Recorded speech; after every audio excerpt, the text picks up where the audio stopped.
August 14. విరిగిన మనస్సే దేవునికి ఇష్టమైన బలులు.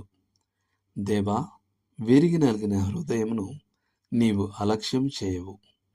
కీర్తనలు 51:17. దేవుని ఆత్మీయ సృష్టిలో నిజమైన విరిగిన స్వభావాన్ని ప్రదర్శించే విశ్వాస కంటే అందమైనది మరేది లేదు. దేవుడు కూడా అటువంటి వ్యక్తిని ఎదిరించలేడు. ఆయన గర్విష్ఠులను, అహంకారులను ఎదిరించగలడు గాని దీనులకు కృప అనుగ్రహించును అని లేఖనము చెప్పుచున్నది. యాకోబు 4:6. కానీ విరిగి నలిగిన మరియు దీన మనసు గలవారిని ఆయన ఎదిరించలేడు. మన సహజ స్థితిలో మనలో ఎవరూ విరిగిన స్వభావం గలవారం కాదు. మనం అడవి గాడిద పిల్లల్లాగా తిరుగుబాటు చేసేవారంగా, మొండి పట్టుదల గలవారంగా, ఆవేశపరులంగా ఉంటాం. దేవుని చిత్తమనే కళ్ళెమును, పగ్గమును మరియు జీనును మనం ఎదిరిస్తాం. మనకు నచ్చిన దారిలోనే వెళ్ళాలని కోరుకుంటూ ఆయనకు లోబడడానికి నిరాకరిస్తాం. మనం విరగనంత కాలం మనం సేవకు పనికిరాని వారం. మారు మనస్సు అనేది ఈ విరిగే ప్రక్రియకు ఆరంభం వంటిది. పశ్చాత్తాపపడే పాపి ఇలా చెప్పగలడు: ఎన్నడూ కొట్టుకోనంత గర్భహృదయం నాలో అణిచివేయబడింది. నీ కార్యాన్ని తిరస్కరించడానికో, నీ శత్రువులకు సహాయపడటానికో రేగిన అత్యంత తీవ్రమైన నా ఇచ్ఛ, నా దేవా, నీ చేత అణచివేయబడింది. మారు మనసులో మనం క్రీస్తు కాడిని మనపై ఎత్తుకుంటాం. అయితే ఒక విశ్వాసిగా ఉండి కూడా తన ఇష్టానుసారంగా తిరగాలనుకునే విరగని గాడిద పిల్లలా ప్రవర్తించడం సాధ్యమే.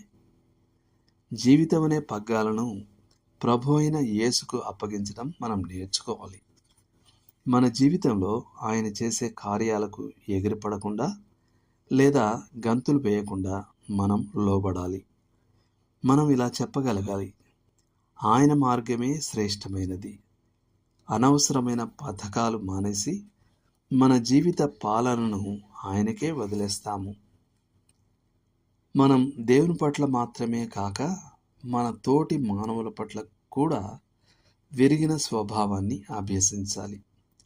దీని అర్థం మనం గర్వంగా, మన మాటే నెగ్గాలని చూసేవారంగా, అహంకారంతో ఉండకూడదు. అన్యాయంగా నిందించబడినప్పుడు మన హక్కుల కోసం నిలబడాలనే లేదా మనల్ని మనం సమర్థించుకోవాలనే ఒత్తిడిని మనం అనుభవించం. మనల్ని అవమానించినప్పుడు, ఎగతాళి చేసినప్పుడు, దూషించినప్పుడు లేదా మనపై అపనిందలు వేసినప్పుడు మనం ఎదురు తిరగము. విరిగిన స్వభావం గల ప్రజలు తప్పుగా మాట్లాడినా లేదా చేసినా వెంటనే క్షమాపణ కోరుతారు. వారు పగపట్టరు లేదా తమకు వ్యతిరేకంగా జరిగిన తప్పులను లెక్కపెట్టరు. వారు ఇతరులను తమ కంటే శ్రేష్ఠులుగా ఎంచుతారు.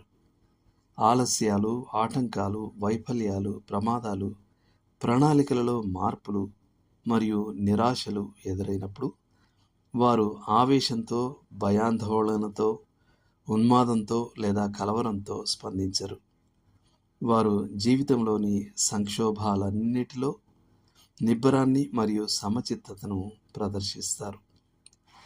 ఒక వివాహిత జంట నిజంగా విరిగిన స్వభావం కలిగి ఉంటే వారు విడాకుల కోసం కోర్టుకు వెళ్ళవలసిన అవసరం ఎప్పటికీ రాదు.